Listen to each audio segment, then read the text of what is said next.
Hello and welcome students, Gyanjyoti coaching সেন্টারের পক্ষ থেকে তোমাদের সকলকে আরো একবার স্বাগত। আজকে আমরা আলোচনা করব what is educational management, discuss nature and scope. ঠিক আছে, প্রকৃতি পরিধি, এডুকেশনাল ম্যানেজমেন্টের প্রকৃতি পরিধি বা এডুকেশনাল ম্যানেজমেন্ট কি, এটা নিয়েই কিন্তু আজকে আমরা ডিটেলসে আলোচনা করব। আচ্ছা, আলোচনার বিষয় শুরু করার আগে খুব ইম্পর্টেন্ট একটা ইনফরমেশন আমি প্রত্যেকদিন তোমাদের সাথে কিন্তু শেয়ার করে চলেছি, আজকেও সেটার কোনো ব্যতিক্রম হচ্ছে না। তো চলো একটুখানি ইনফরমেশন শেয়ার করে নিই, দেন আমি আলোচনার বিষয়ে ফিরে আসছি। দেখো, এখানে কিন্তু তোমরা একদম কর্নারে দুটো কন্ট্যাক্ট নাম্বার দেখতে পাচ্ছ, যদিও দেখতে না পাও আমি তবুও একবার বলে দিচ্ছি। দেখো 7076398606, 6295916282, এই নাম্বার দুটি হলো আমাদের জ্ঞানজ্যোতি কোচিং সেন্টারের অফিসিয়াল হেল্পলাইন নাম্বার। যে কোনো একটি নাম্বারে কল করে তোমরা কিন্তু সরাসরি আমাদের সাথে যোগাযোগ করে নিতে পারছো। অ্যাডমিশন প্রসেস শুরু হয়ে গিয়েছে, অনেক দিন আগের থেকে অ্যাডমিশন কিন্তু চলছে এবং আমার ক্লাস কিন্তু নেক্সট উইক থেকে স্টার্ট হয়ে যাবে। তো তোমরা যত তাড়াতাড়ি সম্ভব আমাদের সাথে যোগাযোগ করে নিতে পারো। সোম থেকে শনিবারের মধ্যে অফিস আওয়ারে কল করবে, সানডে স্কিপ করে যাবে, সানডে কিন্তু আমাদের সেন্টার বন্ধ থাকে। ঠিক আছে, আচ্ছা এবার একটু কোর্স ফি স্ট্রাকচারটা দেখে নাও। দেখো তোমাদের কোর্স ফি আছে এটা, এক সেকেন্ড, দেখো এটা, ঠিক আছে, এটা হচ্ছে তোমাদের কোর্স ফি 1199, এইটা তোমাদের কোর্স ফি। ঠিক আছে, এই কোর্স ফির বিনিময়ে তোমরা নোটস পত্র, সাজেশন সমস্ত কিছু পেয়ে যাচ্ছ, পেইড ব্যাচের ক্লাসেসগুলো পেয়ে যাচ্ছ, আর কি পুরো সেমিস্টারটা ক্লিয়ার করে নিতে পারছো, মাঝে কিন্তু আর কোনো কিছু তোমাদের পে করতে হচ্ছে না। ঠিক আছে, তো এই ছিল পুরো ক্রাইটেরিয়া, যেটা আমি আলোচনা করে দেওয়ার চেষ্টা করলাম। চলো এইবারে আমরা আলোচনার বিষয়ে ফিরে আসছি। এডুকেশনাল ম্যানেজমেন্ট কি বা এটার প্রকৃতি পরিধি কি, এটা নিয়ে আলোচনা করব। দেখো কি বলা হচ্ছে, শিক্ষা ব্যবস্থাপনার প্রকৃতি ও পরিধি। অন্যান্য সংগঠনের মতো শিক্ষামূলক সংগঠন একটি সুসংগঠিত সামাজিক ব্যবস্থা। কি বলা হচ্ছে, এডুকেশনাল ম্যানেজমেন্ট একটি শিক্ষামূলক সংগঠন। তো আদার যেই সংগঠনগুলো রয়েছে সেইগুলোর মতোই, কালিটা চেঞ্জ করি, অন্যান্য সংগঠনগুলোর মতোই এই যে এডুকেশনাল ম্যানেজমেন্ট রয়েছে, শিক্ষামূলক সংগঠন রয়েছে, এটা কিন্তু একটি সামাজিক ব্যবস্থা। এবং এর লক্ষ্য কি, এর লক্ষ্য হলো মানব সম্পদ ও প্রযুক্তির প্রাতিষ্ঠানিক পরিকল্পনা, মানব সম্পদ ও প্রযুক্তির সমন্বয়ের মাধ্যমে শিক্ষার্থীদের সার্বিক এবং সুসংহত ব্যক্তিত্বের বিকাশে সাহায্য করে। কোন দুটা বিষয় দেখলাম, এর লক্ষ্য কি, একটা দেখলাম আমরা মানব সম্পদ পেলাম, আরেকটা কি পেলাম আমরা, প্রযুক্তি। এই মানব সম্পদ আর এই প্রযুক্তি, এই দুটাকে আমরা সমন্বয় করছি। সমন্বয়ের মাধ্যমে কি হচ্ছে, মাধ্যমে হচ্ছে শিক্ষার্থীদের সার্বিক এবং সুসংহত ব্যক্তিত্ব বিকাশের একটা দিক বা তাদের বিকাশে সাহায্য করা। এইবারে দেখো, মানব সম্পদ আর প্রযুক্তি দুটা বিষয় বললাম, দুটা বিষয়কে আমাকে একসাথে আনতে হবে, যার ফলে কি হবে, যার ফলে শিক্ষার্থীর সার্বিক এবং সুসংহত ব্যক্তিত্ব বিকাশে হেল্প হবে। এবার তাহলে মানব সম্পদের মধ্যে কোন বিষয় আনবো, তোমাদের নিশ্চয়ই মনে প্রশ্ন আসতে পারে, আচ্ছা মানব সম্পদ তাহলে কি আর প্রযুক্তি তাহলে কি? তাহলে মানব সম্পদের মধ্যে চলে আসবে দেখো অধ্যক্ষ, শিক্ষক ও অন্যান্য কর্মচারী বৃন্দ। আর প্রযুক্তির মধ্যে কি কি আসবে, প্রাতিষ্ঠানিক পরিকল্পনা, আসবাবপত্র, পাঠদানের উপকরণ, পাঠদানের কৌশল, এই সমস্ত কিছু। ঠিক আছে, তার মানে অধ্যক্ষ আসছে, তার মধ্যে কি আসছে, শিক্ষক আসছে, অন্যান্য কর্মচারী বৃন্দ, এই সকল মানে এই যে বিষয়গুলো আছে, এদের সাথে কোন জিনিসটাকে আমার সমন্বয় সাধন করতে হবে, প্রাতিষ্ঠানিক পরিকল্পনা, আসবাবপত্র, পাঠদানের উপাদান, পাঠদানের কৌশল, তবেই কিন্তু এই যে এডুকেশনাল ম্যানেজমেন্ট তার যে লক্ষ্য বা উদ্দেশ্য সেটা কিন্তু পরিপূর্ণ হবে। আচ্ছা, এবার কি বলা হচ্ছে, সামাজিক ব্যবস্থা হিসেবে শিক্ষা সংগঠনের ব্যবস্থাপনার সঙ্গে সঙ্গে অন্যান্য সামাজিক সংগঠন কি কি, যেমন শিল্প, বাণিজ্য, বিভিন্ন ধরনের সরকারি প্রতিষ্ঠানগুলো যেগুলো রয়েছে, প্রতিরক্ষা, হাসপাতাল, সমস্ত কিছুর ব্যবস্থাপনার সঙ্গে কিন্তু একটা মিল দেখতে পাওয়া যায়। আচ্ছা, আর কি বলা হচ্ছে, উল্লেখিত সব ব্যবস্থাপনাতে এমন একজন বা একদল ব্যক্তি থাকেন, সেই একজন ব্যক্তি যদি থাকে তার বা একদল ব্যক্তি থাকে বা যাদের, দেখো কি বলা হচ্ছে, যার বা যাদের লক্ষ্য হলো দ্রব্য উৎপাদন করা, জনগণের জন্য পরিষেবামূলক কার্যাবলীর ব্যবস্থা করা, যাতে জনগণ খুব ভালো থেকে ভালো পরিষেবা পেতে পারে। ঠিক আছে, এখানে আর্থিক পরিকল্পনা, সংগঠন, নিয়ন্ত্রণ, কর্মী নিয়োগ, প্রশিক্ষণ, বস্তুগত এবং মানব শক্তি সম্পদকে ইনপুট হিসেবে বিবেচনা করা হচ্ছে। ঠিক আছে, দেখো এখানে কি কি বলা হচ্ছে, যে আর্থিক পরিকল্পনা, সংগঠন, নিয়ন্ত্রণ, কর্মী বেশি বেশি করে নিয়োগ করা, আর কি তাদেরকে ট্রেন করা, বস্তুগত মানব শক্তি সম্পদ, যেটা আমরা দেখলাম না, মানব শক্তি একদিকে প্রযুক্তি রাখলাম, তো এই যে বিষয়গুলো আছে মানব শক্তি সম্পদ, এগুলোকে আমরা ইনপুট হিসেবে বিবেচনা করা হয় এবং এই ইনপুটের সাহায্যে নির্দিষ্ট লক্ষ্য অর্জনের চেষ্টা করা হয়। আর কি হয়, এবং পরিবেশের সমস্ত যে ব্যবস্থাগুলো আছে সেগুলোর কিন্তু মূল্যায়ন করা হয়। ঠিক আছে, আচ্ছা এবার দেখি কি আছে। চলো, বলছে বৈশিষ্ট্যের দিক থেকে অন্যান্য সামাজিক প্রতিষ্ঠানের ব্যবস্থাপনার সঙ্গে শিক্ষা ব্যবস্থার সাদৃশ্য থাকলেও পার্থক্যের দিকটা উপেক্ষণীয় নয়। ঠিক আছে, আচ্ছা একটু এর আগে স্লাইডে আমরা কি দেখলাম, যে আরো অন্যান্য যে সংগঠনগুলো আছে সেইগুলোর সাথে শিক্ষামূলক যে সংগঠনগুলো আছে তার কিন্তু কিছু সাদৃশ্য বা মিল আমরা দেখতে পাই। তো এখানে কি বলা হচ্ছে, যে কিছু সাদৃশ্য রয়েছে কিন্তু কিছু ডিফারেন্সেসও রয়েছে, যেটাকে কিন্তু আমরা একদমই কি বলবো, যে উপেক্ষা করতে পারছি না। ঠিক আছে, তো দেখো নিম্নোক্ত বিষয়ে, এক সেকেন্ড আমি কালিটা নিয়ে নিচ্ছি। আচ্ছা, নিম্নোক্ত বিষয়ের পার্থক্য কি কি আগে আমরা দেখলাম, যে ঠিক আছে কিছু সাদৃশ্য আছে, কিছু মিল আছে অন্যান্য সংগঠনগুলোর সাথে শিক্ষামূলক সংগঠনের, এইবার তবুও তাদের মধ্যে কিছু ডিফারেন্সেস আছে, এবার সেটা আমরা দেখব। কি হচ্ছে, লক্ষ্য, উদ্দেশ্য, প্রেরণা, ইনপুট, আউটপুট, প্রক্রিয়া এবং মূল্যায়ন, এই যে চারখানা বিষয়, এই চারখানা বিষয়ে কিন্তু আমরা কিছু অমিল দেখতে পাবো। ঠিক আছে, দেখো এবার কি বলা হচ্ছে, লাভজনক সংস্থার প্রধান উদ্দেশ্য হলো তাদের নিজেদের প্রফিট বা তাদের নিজেদের মুনাফা সেটাকে বৃদ্ধি করা এবং মার্কেট শেয়ার বৃদ্ধি। ঠিক আছে, পরিষেবামূলক সংস্থায় এই লক্ষ্যটা থাকলেও সেটা কিন্তু হচ্ছে গৌণ হিসেবে সেটাকে দেখা হয়।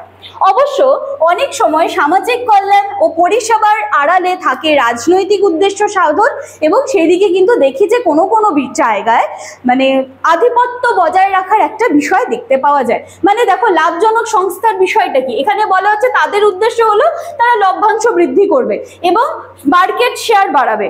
পরিষেবামূলক যে সংস্থা আছে তাদেরও ওই সেম লক্ষ্য, মুনাফা বৃদ্ধি, কিন্তু সেটা হচ্ছে তাদের ক্ষেত্রে গৌণ অবস্থায় থাকছে। এবং কি বলছে, অনেক সময় সমাজ কল্যাণ এবং পরিষেবা আমরা দিচ্ছি, আমরা দেখাচ্ছি যে আমরা সমাজের জন্য কল্যাণ করছি বা জনগণের পরিষেবায় আমরা কাজ করছি, এর আড়ালে কিন্তু রাজনৈতিক উদ্দেশ্য সাধন করার একটা কি বলবো টেন্ডেন্সি থাকে, আর কি এবং নিজেদের আধিপত্য বজায় রাখার একটা প্রবণতা কিন্তু থাকে। ঠিক আছে, সমাজ কল্যাণ এবং মানব সেবার আড়ালে। আর কি, অপরদিকে শিক্ষা ব্যবস্থাপনার উদ্দেশ্য হলো সামাজিক কল্যাণ, সমৃদ্ধির জন্য মানব সম্পদের পূর্ণ বিকাশ, শক্তি প্রয়োগ বা চাপ বৃদ্ধির পরিবর্তে স্বাধীনতা দেওয়া, আত্মমর্যাদা, আত্মস্বীকৃতির মাধ্যমে এটাকে অর্জন করতে হবে। সমাজের স্বার্থে প্রতিটা ছাত্রের জ্ঞানমূলক, অনুভূতিমূলক এবং সঞ্চালনমূলক বিকাশে সচেষ্ট হতে হবে। তাহলে এখানটায় দেখো, এখানে আমরা অন্যান্য সংস্থানের বিষয়টা দেখলাম, এখানে শিক্ষামূলক সংস্থানের বিষয়টা দেখলাম। এখানে দেখলাম যে কোথাও মুনাফা বৃদ্ধির কথা বলা হচ্ছে, কোথাও মুনাফা বৃদ্ধি আছে কিন্তু সেটাই খুব গৌণ করে দেখা হচ্ছে, আবার কোথাও আমরা দেখছি যে এই যে মানব সেবা, সমাজ কল্যাণ, এগুলোর আড়ালে রাজনৈতিক উন্নতি সাধনের একটা টেন্ডেন্সি আছে এবং কি নিজেদের একটা পাওয়ার বা নিজেদের একটা আধিপত্য বিস্তারের একটা জায়গা আছে। কিন্তু ঠিক তার অপরপক্ষে আমরা শিক্ষামূলক ব্যবস্থাপনার ক্ষেত্রে কি দেখছি, যে সামাজিক কল্যাণ এবং তার উন্নয়ন বা তার সমৃদ্ধির জন্য মানব সম্পদের পূর্ণ বিকাশ, শক্তি প্রয়োগ করা যাবে না বা নিজেদের যে পাওয়ার আছে সেটাকে বৃদ্ধি করার পরিবর্তে স্বাধীনতা দিতে হবে, আত্মমর্যাদা, আত্মস্বীকৃতির মাধ্যমে কিন্তু বলা হচ্ছে যে এটাকে অর্জন করতে হবে। ঠিক আছে, আচ্ছা এরপর একটু দেখে নিচ্ছি ইনপুট আউটপুট। এটা কি বলছে, ইনপুট এবং আউটপুট এবং প্রক্রিয়ার ক্ষেত্রে শিক্ষামূলক প্রতিষ্ঠানের সাথে অন্যান্য প্রতিষ্ঠানের পার্থক্য দেখতে পাওয়া যায়। কিরকম, শিক্ষা প্রতিষ্ঠানে ইনপুটের উৎপাদনগত সাদৃশ্য রয়েছে। আমরা কিন্তু আগের স্লাইডে দেখলাম যে কোন বিষয়গুলোকে ইনপুট হিসেবে কিন্তু বলা হচ্ছিল। ঠিক আছে, কনফিউশন হলে আবার একটুখানি ভিডিওটা এগিয়ে নিয়ে যাবে, আবার দেখবে। ঠিক আছে, দেখো এই একই ধরনের প্রক্রিয়া ক্রিয়াশীল হয় এবং পূর্ব নির্ধারিত আউটপুটে তাদেরকে রূপান্তরিত করে দেওয়া হয়। কিন্তু শিক্ষামূলক প্রতিষ্ঠানে ইনপুট অর্থাৎ ছাত্রদের মধ্যে ক্ষমতা, প্রবণতা, তাদের মধ্যে প্রক্ষোভ, মূল্যবোধ, আগ্রহ বিকাশের হার এবং শিখনের যে পসিবিলিটি বা তাদের যে শিখনের উপায়গুলো আছে সব দিকে কিন্তু পার্থক্য পরিলক্ষিত হয়। ঠিক আছে, আর কি শিক্ষার্থীদের প্রতিক্রিয়ার দিক থেকে কেউ কেউ কেন্দ্রের অভিমুখে, আবার কেউ কেউ দেখা যায় যে কেন্দ্রের অভিমুখে নয়, বহির্মুখী তারা। তো জিনগতভাবে দুটি ব্যক্তির মধ্যে পুরোপুরি সদৃশ্য হওয়ার সম্ভাবনা কিন্তু খুবই কম। ঠিক আছে, পুরোপুরি দুজন ব্যক্তির মধ্যে যে মিল থাকবে সেটা কিন্তু খুব কম দেখা যায়, কারণ জিনগত কিছু ডিফারেন্সেস থাকে, সেটাই বলা হচ্ছে।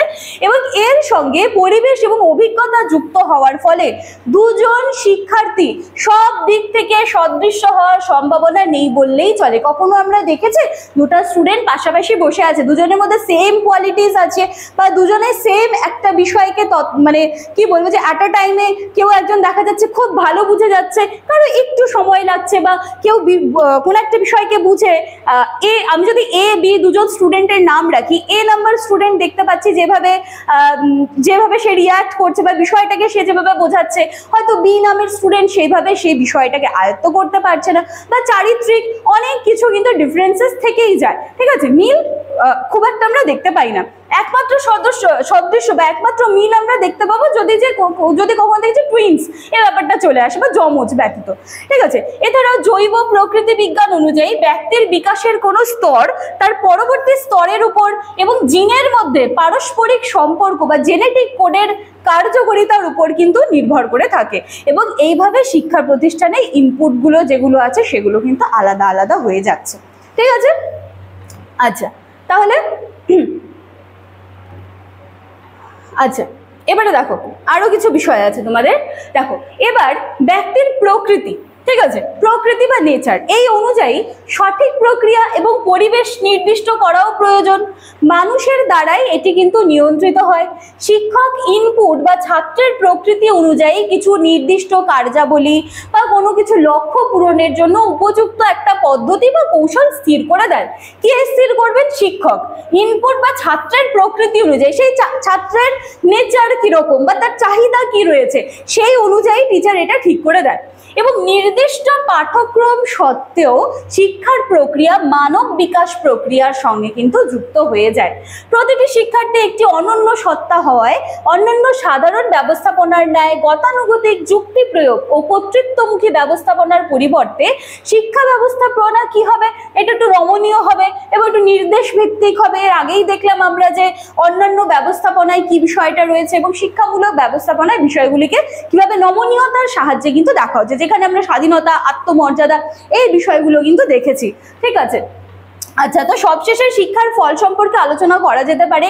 শিক্ষার ফল বা উৎপাদনের জন্য দীর্ঘ সময় একটা অপেক্ষা করার প্রয়োজন রয়েছে, যার ফলে সর্বদা পূর্বাভাস কিন্তু দেওয়া যায় না এই ক্ষেত্রে। ঠিক আছে, তো শিক্ষা দীর্ঘ সময়কালীন প্রক্রিয়া। একমাত্র শিক্ষার্থীর বিষয়গত পারদর্শিতা ব্যতীত অন্যান্য দিকের পরিবর্তন কিন্তু খুব ইনস্ট্যান্ট কিন্তু সেইভাবে কি বলবো যে দেখা যায় না বা সেইভাবে তাৎক্ষণিকভাবে কিন্তু দৃষ্ট হয় না। ঠিক আছে, আচ্ছা আর কি আছে দেখো, শিক্ষা ব্যবস্থাপনা একটি জটিল কাজ যা শিক্ষার্থীদের সুষ্ঠু বিকাশের জন্য ভ্যারিয়েবল হিসেবে কাজ করে এবং যার পূর্বাভাস দেওয়া সম্ভব নয়। যে শিক্ষা ব্যবস্থাপনা, এটা শিক্ষার্থীর প্রকৃতি বুঝে তো কাজ করতে হয় এই বিষয়টা, বা শিক্ষার্থীর সুষ্ঠু বিকাশের জন্য, সেজন্য আগের থেকে আমরা কোনো কিছু এটা পসিবিলিটি কিন্তু মানে দেওয়া পসিবল নয়, মানে শিক্ষামূলক ব্যবস্থাপনা যেটা রয়েছে সেই ক্ষেত্রে বলা হচ্ছে। তো এইভাবে শিক্ষা ব্যবস্থাপনার সঙ্গে অন্যান্য ব্যবস্থাপনার অভিন্ন উপাদান থাকা সত্ত্বেও বারংবার বলে দেওয়া হচ্ছে মিল আছে, কিন্তু কিছু কিছু জায়গায় অবশ্যই শিক্ষামূলক ব্যবস্থাপনা বাকি ব্যবস্থাপনাগুলোর থেকে কিন্তু আলাদা হয়ে যাচ্ছে। আচ্ছা, জাতীয় স্তরে বা রাজ্য স্তরে শিক্ষা ব্যবস্থাপনাকে বলা হয় ম্যাক্রো টাইপ, অর্থাৎ বৃহৎ আকারের ব্যবস্থাগুলিকে বলা হয় ম্যাক্রো টাইপ। যেমন শিক্ষায় সমসুযোগ, সর্বজনীন শিক্ষা ইত্যাদি। ঠিক আছে, এর আগের বারে তোমরা পড়েছিলে না মাইক্রো টিচিং, ম্যাক্রো টিচিং, তো সেরকমই ম্যাক্রো টাইপ বলা হচ্ছে যে বৃহৎ আকারে ব্যবস্থাগুলিকে বলা হয় ম্যাক্রো টাইপ। বৃহৎ আকার মানে যে শিক্ষায় সবাইকে সমান সুযোগ দিতে হবে, সবার জন্য ইকুয়াল শিক্ষা, এই বিষয়টা।